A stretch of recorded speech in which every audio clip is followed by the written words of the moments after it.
All right. Good morning, St. Louis. Welcome to the Kirk Schilling Extravaganza, at least until we find something better. Crazy days. Things are starting to slowly step in a little bit of normal. I'm back here with Papa Bear. We're at least 10 feet apart from each other, so it's all good there as far as that goes.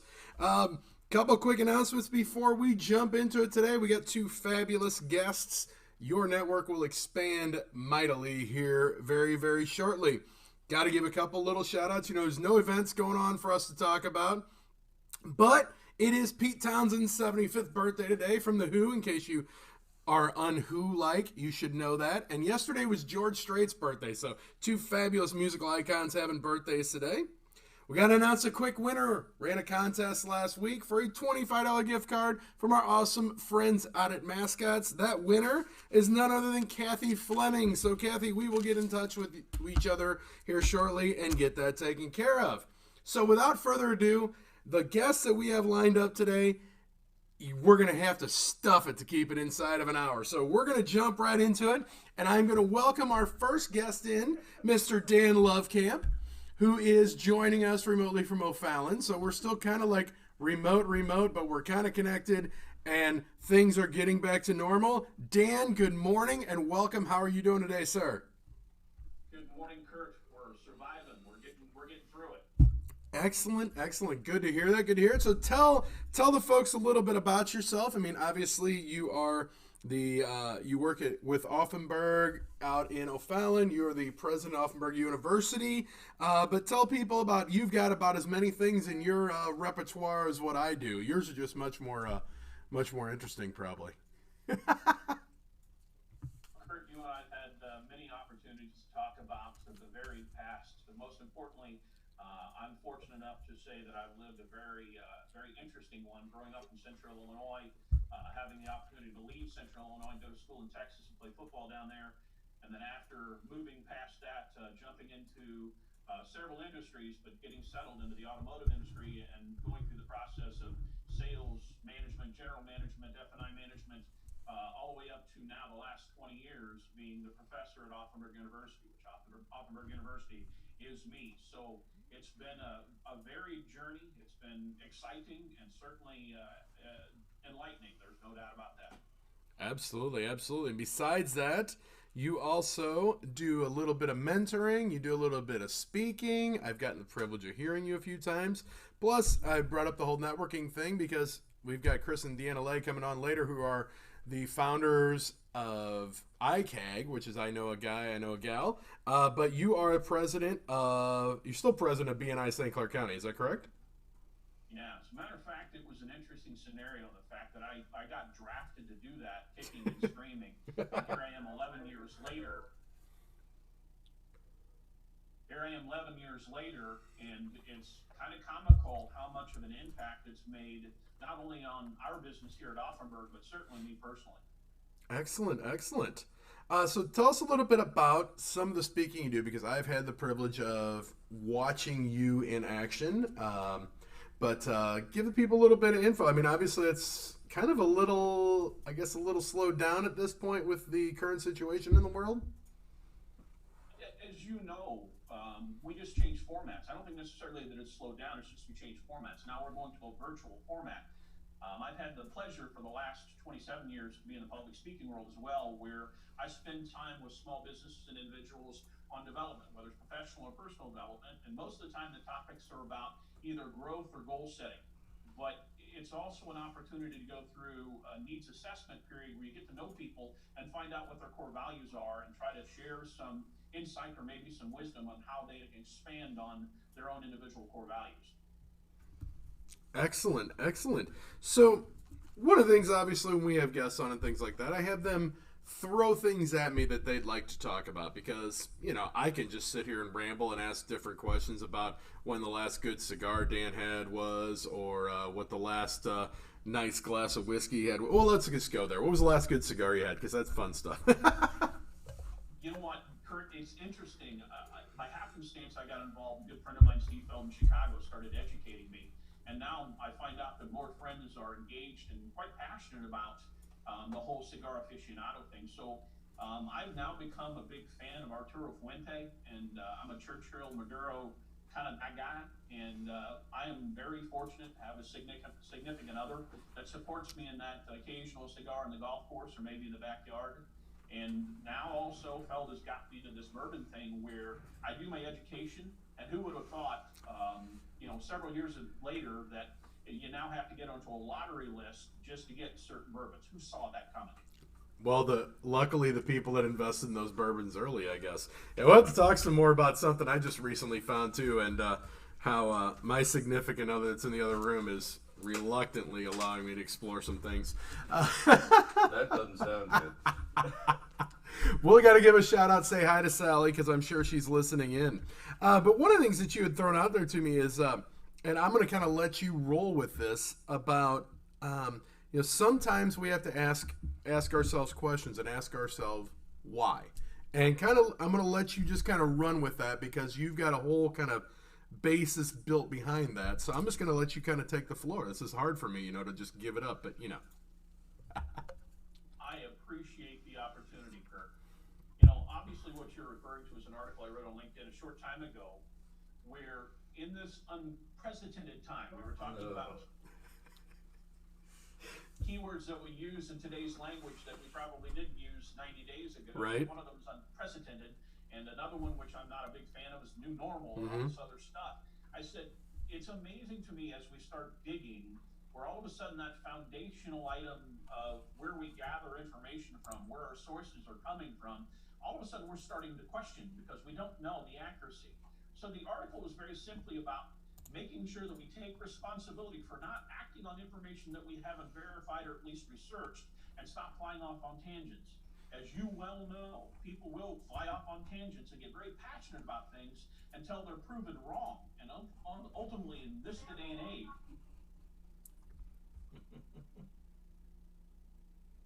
it's all good. Don't sweat it. in this particular age, the information is skewed, and that's what's scary. Is we use the example, and again, I know that this is a touchy subject, but we use the example of death certificates showing COVID on them when in fact the main. Don't sweat it. It's just like having kids. Dan actually has to be working too, so that's not. The reason why the numbers are skewed is because there's being more money allocated if it's on the death certificate, and again, that makes this whole pandemic kind of skewed, and I don't know what to believe. So the article was very simply about making sure that you don't take things at face value and you dig a little bit just to verify. I mean, all of us have had the opportunity to jump on Snopes and check something. I get it, but boy, oh boy, it's amazing how we get into a sheeple mentality where we get information from a certain source and we just believe it.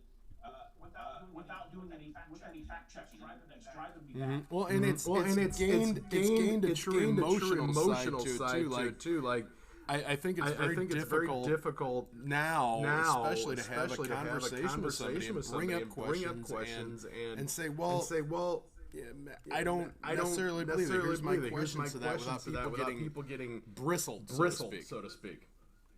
Here's what we know. We see it constantly when we're seeing videos where people are losing their mind. I have to admit that one thing that I look at after this is all said and done back at this is from a mental psyche standpoint how people have evolved and changed, and sometimes not necessarily in a good way. People are getting ridiculous when it comes to their behavior because of this circumstance. Absolutely. I just saw the thing come up about this place. I think it's in Maryland where they're putting people in tables with like big inner tubes around them. It's kind of silly. This was a video that started in an automotive repair facility where these guys put tractor tire inner tubes around themselves to exercise social distancing. And again, what a phenomenal parody, what a phenomenal metaphor to get us to start thinking about is this truly what we need to be doing? I mean, hopefully, don't get me wrong, everybody needs to do what they feel is necessary to stay safe and healthy. I'm with them 100%. But sometimes the extreme, somebody needs to bring that extreme out so that we can see that maybe we've gotten a little out of bounds. We're not on the playing field.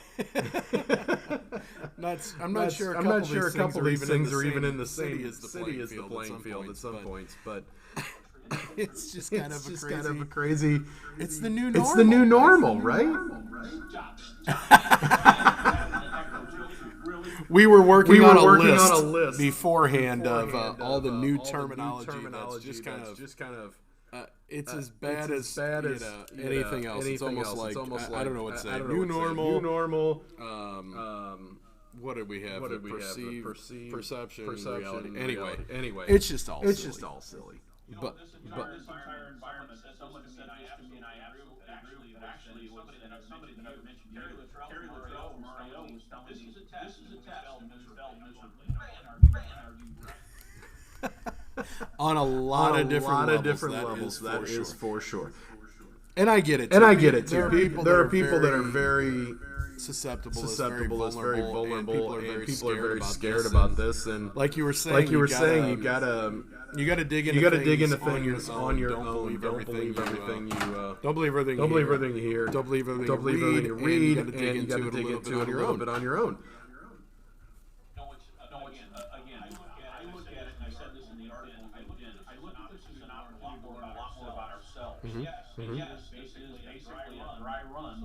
So that if something of this nature takes place, there's no excuse for us not to be better prepared. But also, this is what I'm hearing more and more, and certainly learning, is I live in a state where, quite frankly, there are many things we need to begin to start to question when it comes to liberties and orders and opportunities, where people can exercise things that may not necessarily be within the constitutional right. I want to know. I don't have the ability to make a definitive decision on that. I want to know more. Tomorrow's perfect example. Earlier about the executive order for expanded powers to use legal force to either arrest or fine people. And hold on, isn't that literally diametrically opposed to the whole concept of opening the world back up? It's very interesting, and I'm really kind of paying attention to see what happens with that, because there are a lot of questions coming up across the country with this, as far as where do these lines draw? How far is overstepping boundaries of the authority of the powers granted to an authority? At what point do there need to be a total I don't want to use the word committee, but more people involved other than just one person making those decisions. Each state is different. Kirk, I don't disagree with you, but unfortunately what's happening is, in many of these circumstances, we have three states to stand out. Too many times I'm hearing the word sneaky being used when it comes to the processes they're following. How is Tennessee, by the way? We were down there, and quite frankly, to watch a state go through its process of slowly but surely opening up, they were actually exercising the social distancing mentality. The people, it's insane. When you move south, how nice the people are. They're not losing their minds. They were insanely customer service-wise oriented. And we had a great time, but we did it responsibly at that point in time. And it just goes to show that it's possible. And as we were driving through Broadway, I did some video on social media at that point, driving through Broadway, when it wasn't open per se. We did it first thing in the morning. I said, it's really neat. Last night we got a chance to see what can take place if done responsibly to open an area back up. And all I remember is seeing all the smiling faces of people getting the opportunity to interact again. And there's that mental psyche coming. Absolutely. So how was Broadway? Because I've been down there during the heat of it, where there's 30 people deep on those sidewalks in Nashville. It's crazy. Obviously, we weren't even remotely close to that many people. What I did like about it is really get to know where each place is. Sally and I were very simply kind of doing a nostalgic little drive through the streets and just identifying the places that you hear great things about. You got 30 people on the sidewalk sometimes. You just end up somewhere and go, where am I? Well, let's jump. I'm going to jump here a little bit, Dan, because we want to let you kind of talk a little bit about the car sales industry, how hiring is changed right now, and what you've got going on there. We've got several things that are taking place that are allowing us to address not only the current circumstance but moving forward. We are expanding. We're going to get a property. We've got property bought. We're going to move down the road a little bit. We're going to get a lot bigger. So we're hiring accordingly. that's what's interesting, because as you well know, there's a lot of announcements and people losing their jobs, a lot of layoffs, a lot of other stuff. We're thinking we're going to go the opposite direction, and we're going to look at this as an opportunity to build our team, build some great people who we might not have had access to, and continue to move forward with that growth and expansion in mind somewhere down the road. So I'm excited. I'm going through the hiring process, and it's interesting because you find individuals that go through the interview process that are even more appreciative just because those other opportunities would have had 3 months ago just don't exist. So we're looking at it from a prep standpoint. We're looking at it as an opportunity to build a great team, and more importantly, the hiring process again is just the opposite of where the mainstream is. We're looking to grow and build. Excellent. So how's the hiring process going? Are you basically are you doing in-person interviews, or are you doing more virtual, or what do you have going on? Question. Actually, everything now we're even using a company out of Florida to help us with the initial contacts and screening process virtually, and then we are doing in-person interviews. So we exercise social distancing. They show up at a central location. They get distributed to an interviewer at that point in time, and it's a single interviewer kind of scenario. Trying to remain safe, play by the rules. We are playing by the rules. But it's interesting how it's entering these sources, these means by which it communicates that we haven't used mainstream before. And I believe my skills have gotten significantly better. I've become more comfortable with Zoom and with Google Duo and with Messenger videos. All of these formats. I think it's an awesome opportunity, not only for me, but our potential hires, and it's forcing them to use particular circumstances like Zoom that they wouldn't normally come in with. So they come in with a skill set being more expanded. Excellent. Because I know Zoom has definitely become a staple of my world right now. You have no idea. It's interesting today. If you looked at my schedule, and as you well know, I'm a schedule freak. If you looked at my schedule, never in a million years, 60, 90 days ago, when I had 4 Zoom meetings scheduled on my day. Today I just happen to have 4 Zoom meetings. And I'm good with it. It works. I get to see people that I love, people that I care about, friends that I haven't talked to in a while. And there is no geographic change. You can do it in the comfort of your own environment. I think that's a great thing. So maybe this is a scenario where when we do get back to whatever we're going to call it, whether it's the new norm or whatever, we continue to use these resources to keep in touch with the people that we care about and do it in a responsible manner. And the best part about it is it's convenient. It's easy. There's no reason why we should. And that's something I've noticed too, because on a couple different levels. Business side, there's been a lot of I don't use the word convenience, but it's definitely been. There's been some meetings that I probably couldn't have made easily or double stack them much easier with being able to literally flip and move meetings on Zoom without having to drive anywhere, which is kind of fun. Plus, there's been a lot of connection through this family-wise too. I learned some really cool things that's going to involve whiskey. We'll talk about at some other point here, I guess. But as much as this is not my world, you and I are both quite extroverted and like being out among people and talking. But there has been a few things that I think may change to be more beneficial for people like you and I to actually be a little more efficient now that this has become the new norm, so to speak. I'm with you. I absolutely agree with you in stating the fact that it's now given us another club in the bag.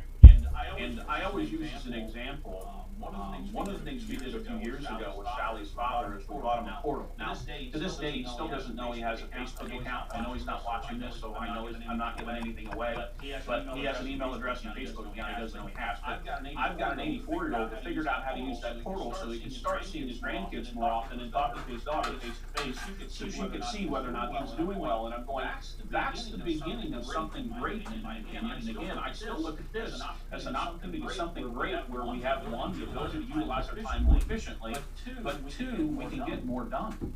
Absolutely. Less travel makes a big difference. And we've both served on boards and things like that. I'm on the Northwest Chamber of Commerce board, and the virtual board meetings have been amazing. Plus, it also gives it. I can't tell you how amazed I am at the chamber staff, yours, mine, and the ones we're involved with, and how they've adjusted quickly and efficiently to get business done in such a way where they haven't skipped a beat. And I'm sure you feel the same way. It's amazing to watch them do that. Absolutely. It's just been as much as they can do to keep the wheels turning. I guess would be the best you can say. It's not an ideal thing. I'm always been a handshaker, a hugger. I'm that extroverted, outgoing person. I can't help myself. But it's the spin, the twist that's going on. Plus, they get a mute button. If somebody needs to get control of the meeting and they're in charge, they just go click and mute everybody and bring it back in. And it's not considered rude. That's the other thing too. Is the fact that sometimes you do get distracted. Obviously, I apologize for some of the pages that are taking place. As you well know, we still have to do business. But ultimately, I think it's developing some additional skills that maybe we haven't been using for a while, or maybe we never used. And hopefully, we move forward, saying, you know what, this just makes me a better version of myself tomorrow. Absolutely. So we got a few more minutes here. In case you don't know about Dan, he is Kirk Schilling. Whoa. That was crazy. It's like someone from another realm is speaking. No. So I'm assuming when you were in Tennessee, Dan, you did a little golfing out there, huh? Once again, Southern Hospitality. The focus was originally we had our vacation scheduled at Myrtle Beach back in April. Well, that got postponed, then it got canceled, now it's rescheduled for September. But on the other hand, generally in that trip, and it'll be our 32nd year of doing it, we normally play on the way down and the way back. Well, we have scheduled to play in Nashville at the Hermitage Resort.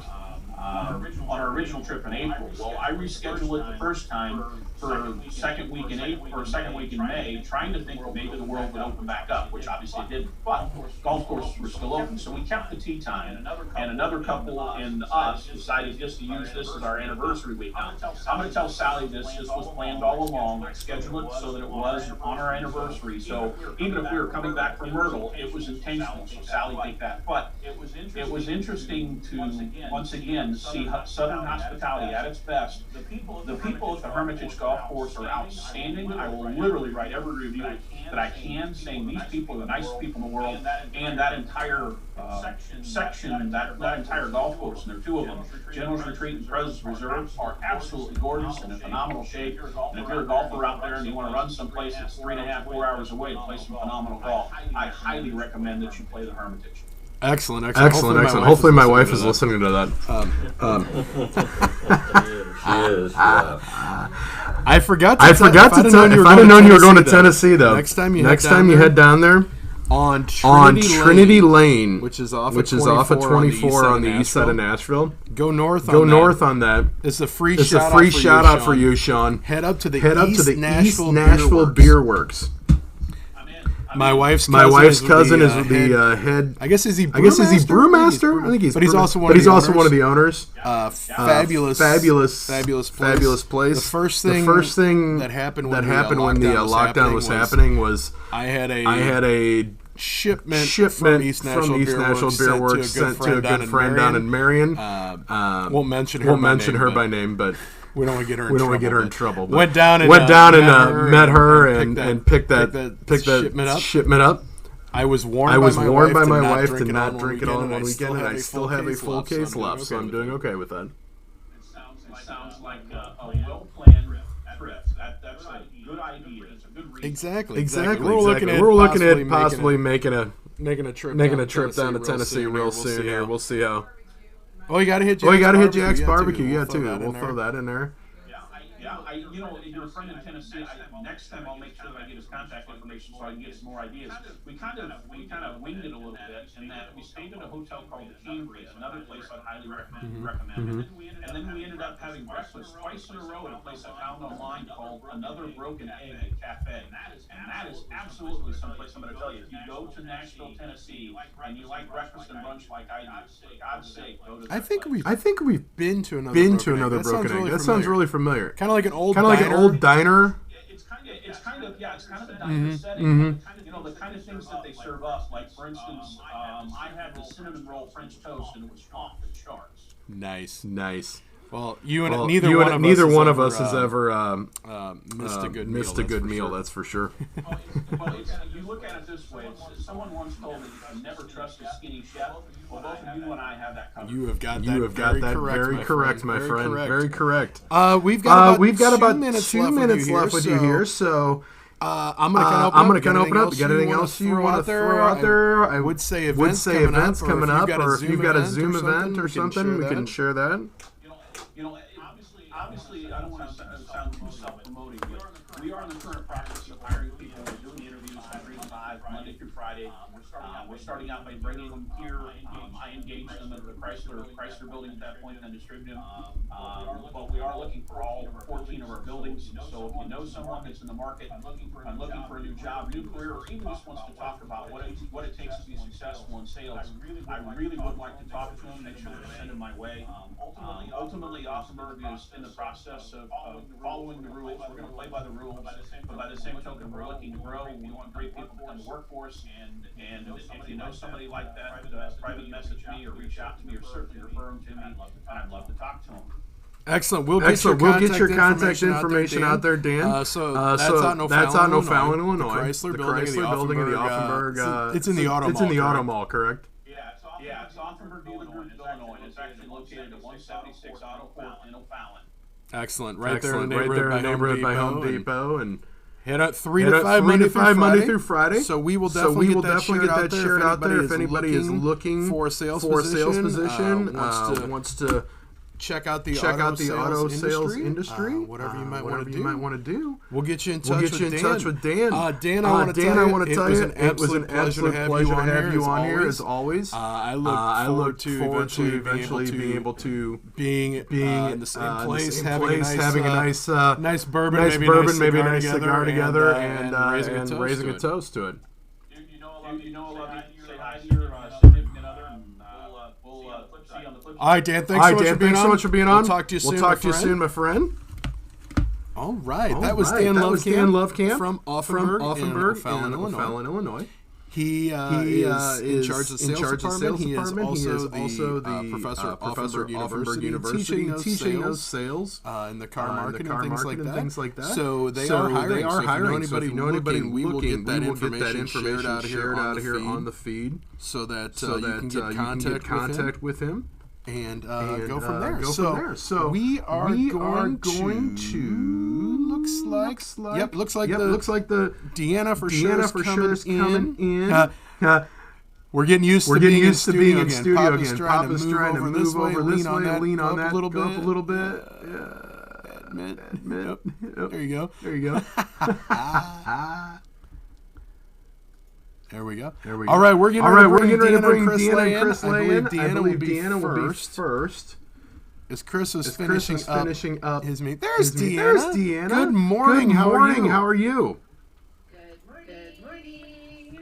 Welcome to the Kirk Schilling Extravaganza. That's not Dan Lovecamp.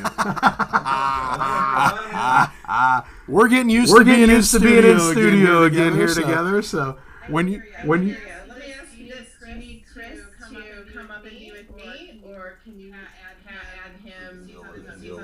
we can add him in on his own computer if it works. Yep, he is in the waiting room. If you can see that, Papa. Yeah, hey. Yeah. Papa's working on it.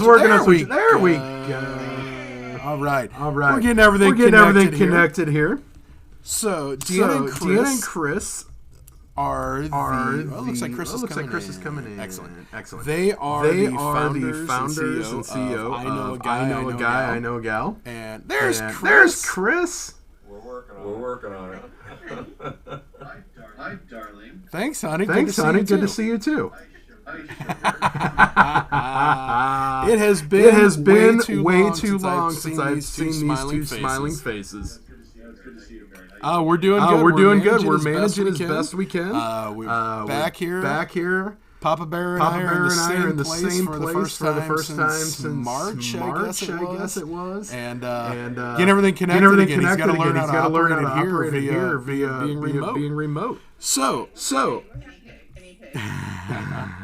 luckily for us, we have not one but both of the founding members of ICAG. So we want to jump right into it here because I've talked to both of these kids. And we're gonna compact them to 26 minutes here. So let's jump right in.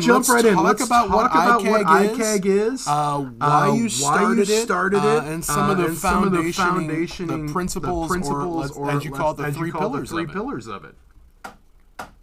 Sounds good. So, back in our previous career, we were with a print advertising company, and both of us were meeting with businesses all day long, but sometimes they weren't necessarily a fit for the advertising that we were doing. So after being a part of all of these Facebook groups and community groups where I was sharing referrals, and somebody's asking for a roofer, and I'm like, oh, call this company. And I was networking a lot. Chris was as well.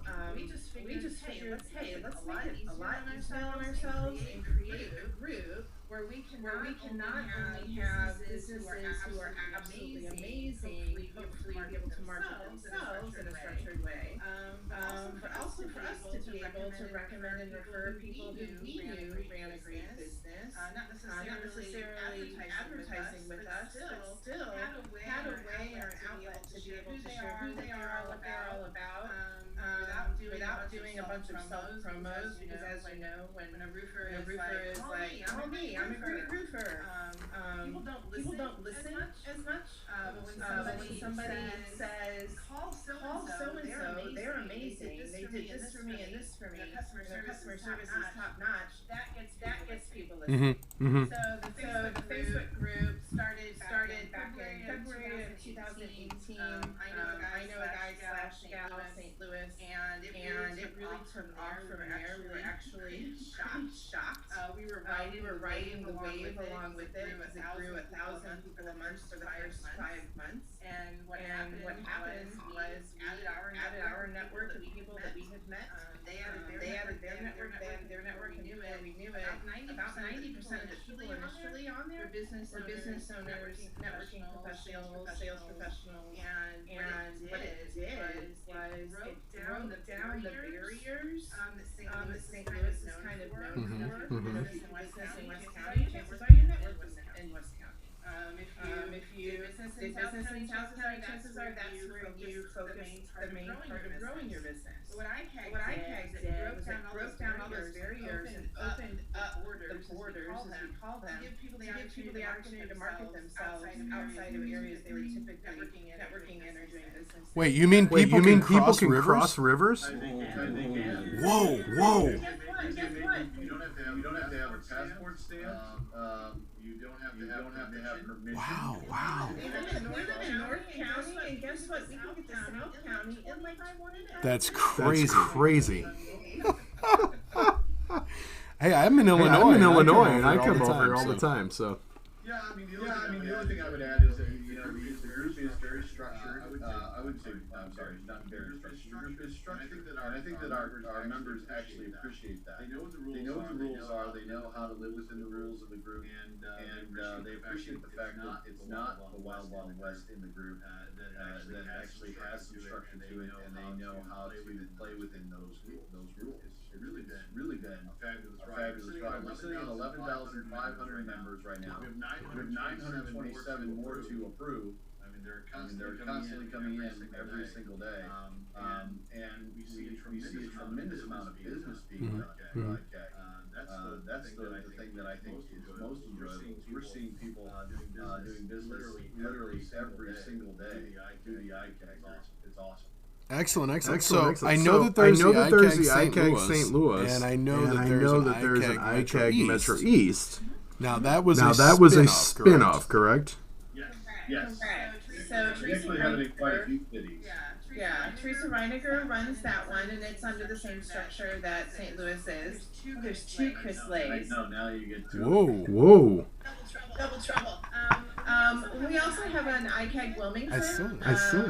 Our previous home office was in Wilmington, North Carolina, and we had some good connections there. And we had somebody who was formerly with the company as well reach out to us, and he started an ICAG Wilmington group out there. So we all run under the same structure and the same guidelines, and have the same mentality, which is the "together is amazing" philosophy. Mm-hmm. That's what happens when you give Chris a camera. So Together is Amazing is something that started back when Chris and I tried out for the Amazing Race back in 2013. Oh wow. Story altogether. But what it means in a bigger sense is that when we all pull together in the same direction for the benefit of each other and the benefit of the group without expecting anything in return, amazing things can happen. And that's really where the foundation of ICAG was birthed from, as well as our weekly networking organization that was started in October of 18. And again, as you mentioned, Kirk, we have the three pillars of ICAG Connect, because there's no shortage of ways that you can network, especially in the St. Louis area. And what we really focused on when we were developing Connect was trying to find a way to build deep relationships between the members, because when relationships happen, trust happens, and when trust happens, business happens. And so from there, the three pillars were birthed. And Chris's, would you like to talk about the three pillars?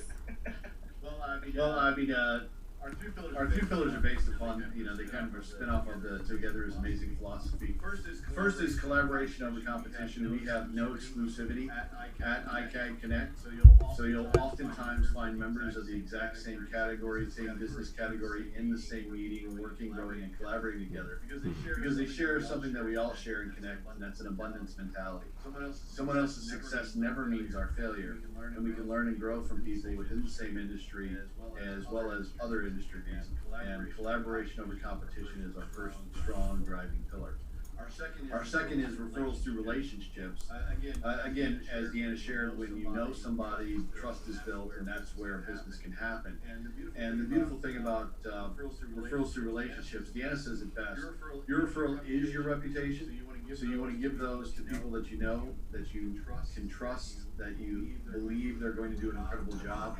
And even though we have what we consider a very flexible attendance schedule at Connect, we miss people when they're not there, but we know that the best thing to do is to be in the room, be connected, so that they can build relationships, and that's where referrals come from. And the third pillar that I think really drives home a lot of what we have is our philosophy of give first, give often. That's the idea of walking into a room and knowing that you're there to serve and not really worrying about what comes back to you, but giving first in so many different ways, whether it's, of course, referrals, but it's your time, it's your knowledge, it's your presence, it's shares on Facebook, it's attending events. There are so many different ways that we can give to each other. And when we look for those opportunities to give first and give often, we can change someone's life dramatically. And that is, those are the three pillars that drive the culture of ICAG Connect. And that's what our members embrace, they embody. And the very best part of Connect is the members of the group that live those philosophies every single day. Absolutely. And I know with my experience in the networking world and how shy I am. We've talked about that many times. But you hit on a very important point there that I want to reiterate, and that's for anybody that's in business. This show is focused on business, and You need to build relationships. I tell this, and I'm not picking on this industry specifically, but the financial industry tends to get a lot of young people that get brought into it. And they real quick jump into that thinking, Chris, you're older than me. You probably have money. You should give it to me. And I'm not picking on this industry specific, but one of the things I love to do is grab them aside and say, listen, nobody is going to trust you with anything, much less their life savings until they know who you are. You need to work on building friendships, relationships, being honest with people, being forthcoming, and being a truthful person, being someone that people can rely on. That when they do come across somebody that needs your service, at that point they trust you, they know you, they may have in fact even used your service. That is when you gain that referral from them. That is when they mean something. That is when they are heartfelt and honest. And I'm not picking on that industry specific, but that is where a lot of young people seem to enter this networking world is through that industry. Well, if I can share with this, Deanna, I was a financial advisor for 14 years. And the financial service industry, just to give you an idea, they do go after a younger financial advisor, younger person often. They play a numbers game in that industry where they hire a lot of people and they kind of throw them out there to the wolves. I think the biggest issue that you talk about in that is more the fact that nobody really explains networking very well to anyone when they're first starting out. They just say, hey, get out there, go do it. Your approach is perfect because you're saying, hey, build relationships, build some relational equity, and then see where that goes. Don't think that this is a sprint, this is a marathon. Take your time to get to know people, to be known by people, not just for what you do, but who you are. It's easy to know what you do. Read about that online. But who is the person behind this business? Who drives your business? What is your why? Why do you do what you do? How can you help people beyond just the service you provide? What kind of person are you? Are you in this for everyone, or are you in it only for yourself? Those are the things that I think you'll find different, a little bit different at iCAD Connect, because we focus 100% on the relationship. We don't ask people to track or to do those kinds of things, and there's nothing wrong with that. That's up to them to track their own stuff. But we focus 100% on the relationships because we know relationships are going to last no matter how you go about doing it, as long as you build those relationships. You're only in it for the quick hit, the quick in and out. It's probably not the right place to be, and that's going to be true with any networking group. If you're only in it for yourself, you're not doing a service to the group. You're only looking out for number one, and that's not going to last. People are going to see through that. St. Louis is a big small town, so the more you're a hunter as opposed to a farmer when it comes to networking, the quicker you're gonna burn through those relationships. And so we encourage people to kind of drop the airs about themselves and to just be real. One of the things that we talk about at Connect is you belong at iCAD Connect, and that kind of twofold, because we want people to walk into the room and feel like they belong from the second they step in that room. Whether it's a virtual room like we're doing right now, or an in-person meeting, because a lot of times just getting up the guts to even attend a networking event, to walk in that room not knowing anybody is a huge stressor and fills a lot of people with anxiety. So if you know that the room that you're walking into is going to be welcoming and open arms, not cliquish, people are really there to get to know you, it creates a different mentality completely when it comes to the look and the feel of how people go about doing business. We're not looking at just the people that can help us, which I think is one of the big myths when it comes to networking, is only build relationships with people who you know you can help and people who you know can help you. I have a philosophy that you don't know who people know.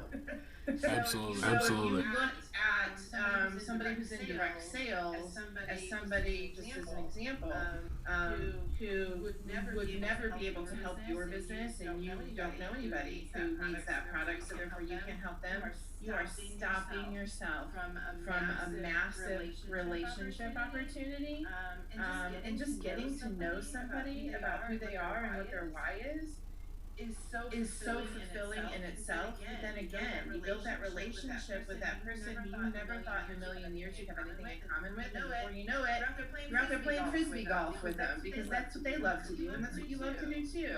Or you know, you're quilting or you're knitting together. I mean, there's so many different things that we can stop ourselves from when we have the limited mindset mentality when it comes to networking versus looking at everybody as, I wonder how I can add value to them.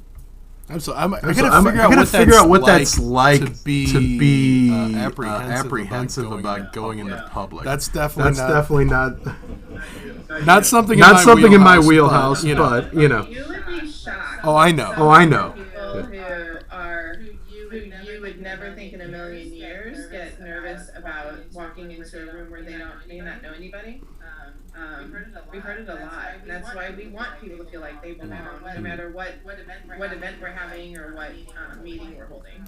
Well, back in the days when this is a long time ago. Remember when we used to all get together in one place? You know, I used to try to find those people that were obviously the wallflowers. You know, and at least go say hi to them and just welcome them to whatever it was, even if it wasn't my event, just to kind of ease that tension. What do you do?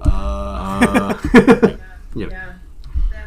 That's what makes you amazing and approachable, is because you look for the people who might be uncomfortable, and you engage them in not only a conversation, but then I know you take people around to each other and introduce them, so you have this networking thing figured out, and that's, I think, how it's helped you build your business as well, because you are so approachable, and you're truly in it for the relationship. I try my best. The first question they ask the person is, what's your favorite rock band, or what's your favorite band?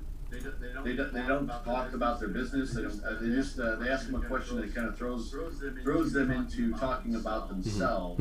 That has nothing to do with what they do for a living. I love that approach too, because I mean, you give somebody a chance to oh, I'm a huge blank fan, or oh, I'm into blah blah blah, whatever it might be. It gives them a chance to talk about themselves without having to worry about having to do their elevator pitch. It's okay, Chris. You can say Backstreet Boys. It's okay. Deanna's is Milli Vanilli, and I'm more of a NSYNC guy. You know that too. Good God, we've gone boy band. Somebody open this country up. No, and you two, I want to talk a little bit because you guys work very closely together, and you live very closely together, and you're constantly around everyone. So give a little insight into the world of working together as being a married couple, and constantly being around each other. How about those cards? Well played. We've worked together for a while now. Prior to this, we were working together. It had always been something that we had desired to do. When I was a financial advisor, she was in education. We were in two separate worlds. They did come together somewhat because, we were both educating people, but we were never in the same business. But we'd always wanted to work together. I will tell you at the beginning, it was a little rocky because we have different styles and we have a different approach to getting things done. But over time and massive amounts of therapy, over time, spending time to realize what each other's strengths are, allowing that person to grow in that area, trusting them because they've shown that they can accomplish things. Giving them the ability to not be micromanaged, giving yourself the ability to not micromanage them. I mean, these are all things that married couples, I think, that are working together need to realize. Probably the biggest factor is, when do we turn this business off, and when are we just a couple? Turn it off. You have to. It can be all consuming, especially when you're first starting something and it's all you talk about. Yeah, it's all you do. And so we purposefully would not only set a time where we would have a team meeting with each other each week, where we could talk about the week coming up and what each other was doing and what we were responsible for. We would have touch bases where we would just throughout the day just make sure that we're still on track and have conversations with each other. It does all boil down to communication. But there was a definitive time where we would have to no more talking about work. We would go out on date nights, and work was off limits. With each other, right? Yeah. Oh, just clarifying.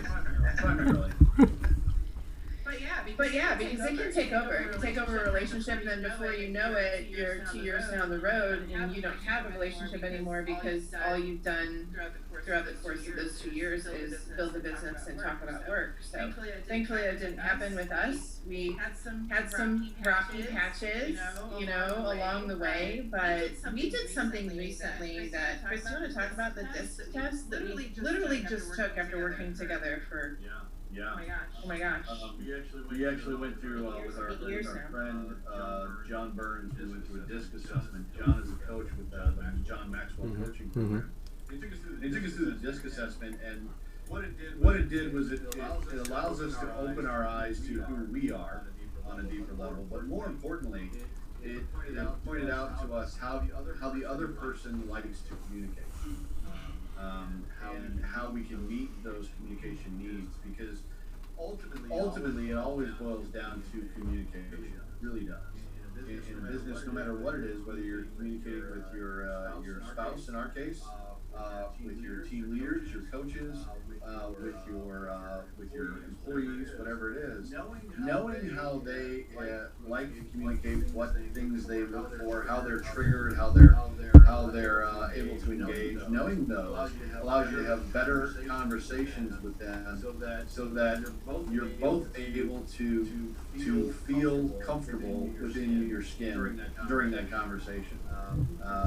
Sometimes you're going to come up against conflicts, you're going to come up against confrontations that have to be held, but how they're held and how they're received is going to be based upon how that person receives them. The DISC assessment is phenomenal. It really does help you to understand how that person ticks, so that you can work with them on a deeper level. So we would have taken it back in 2013 when we started. We started together. A lot of things along the way, but better now than never. Right. I have my guesses. So which letter were the two of you? So I'm equal I and S. It depends how I show up. Publicly I'm more I. Privately I'm more S. So with Chris I'm more S. Outward facing I'm more I. Chris is a very high C. So he's the detail guy. He is the spreadsheets and the figuring out all the numbers. And so we actually, thankfully, we had put our job descriptions for ICAG suited that our strengths pretty well actually. We didn't even realize it. Very cool. We won't dive too deep into that. If you want to learn more about that disc assessment, definitely message the page, whatever. We can hook you up with the people that can help with that. It's a very neat tool. It's a very interesting tool. Yeah. So we've got just under 5 minutes here. I want to talk a little bit about how this pandemic, this COVID-19 has affected ICAG, how you've adjusted, how you've altered, how you've turned, how you've spun things around, and just kind of the results of that real quick. Can I take this one, Dee? Sure. So being that we have a large Facebook group, we did lock things down a little bit as far as people posting to the group. We did put on parameters that had to be approved by an admin because literally overnight we went from people understanding the rules to people self-promoting like crazy because they were panicked. So we had to lock down the big groups in the sense that we didn't want everybody to get out there and self-promote. Nobody pays attention to that anyway. Anyone who's listening to this, who goes on a Facebook page and self-promotes as you're the best, whatever, nobody engages with that. Please, we know. So don't keep doing that to yourself because it doesn't help you. However, if somebody else says it, it's a totally different thing. Just a tip. So we locked that down. That made the IK group a little bit more manageable because we went from having nobody self-promote to hundreds of them coming in constantly. But with IK Connect, here's the beauty of this. We had done virtual connect early on when we started the in-person connect groups. I believe our program, our members were seamless in going from in-person meetings to our Zoom platform. They did such an incredible job of shifting, pivoting, if you will, to the digital platform of ICAT Connect through Zoom. And because we had done it before, we already knew the platform, we knew the tool, we knew the process we were using. It was very easy for us as the leaders of the organization to just step right into Zoom. We did not miss one meeting. We combined a couple of meetings for efficiency's sake. We've seen more people connect, more people grow in their relationships through this than if we were in the in-person ones. True statement, Dee? It's actually been very interesting because with the seamless transition, and there were no hiccups, Chris and I actually together lead 9 meetings a week. So everybody was still able to meet at their same days and times. And then the 2 meetings that we had that were at the same days and times, we just combined those. But I want to take a second really quickly and talk about our members because we did see some members' businesses decimated overnight. And initially, I was kept up at night for weeks on end because I thought there needed to be something more that we were doing. Like, how else can we help our members? Like, we're here for them for encouragement. We're here for support. Everybody's, the relationships in our organization were so strong from our culture that they were lifting each other up. But I felt like we needed to be doing more when in all actuality, Connect was built for this. I firmly believe that everything we had done up until that point was built for a time like this. But the way that our members whose businesses literally went away overnight have shown up in this time have impressed me beyond measure. Because they knew they had the support, they knew they had people whose shoulder they could cry on and ears who would listen. We didn't let them retreat. We didn't let them be on an island. And so I think that has really helped some of these businesses be given the grace and the time to pivot majorly or to just find new and creative ways of doing business. And the platform that the members have built has allowed for that. And it's just been amazing. Excellent. Well, kids, just like that, time has escaped us. So I will get back on and I will share some links on this feed as it goes out so people can connect with you. But definitely look for the I Know a Guy / Gal group in St. Louis on Facebook. And from there, that'll let them connect with you if they're looking to get into one of the local in-person networking, in-person Zoom meetings, whatever the case is. Chris literally left the meeting and he was right there right before this. It worked out well. All right, kids, I want to thank both Deanna and Chris for joining us today here on the Kirk Schilling Extravaganza. It was great having you guys, and I look forward to actually getting to see you guys in person again because I miss everybody. I miss you guys too. You're very high up on that list. I promise you. Thanks so much for joining us today. Once again, it's going to rain because we did a show, so it's probably going to rain tomorrow. That's how the weather works around here. Definitely make sure you go on and find I Know a Gal, like their page, so you can kind of follow along with that. Make sure you tune in here next Tuesday. We're going to have a couple other great guests. Once again, as always, thanks to Papa Bear. I got to see him in person again today. This is Kirk. Thank you so much. Be good to each other out there. We will see you again next week. Take us out, Papa.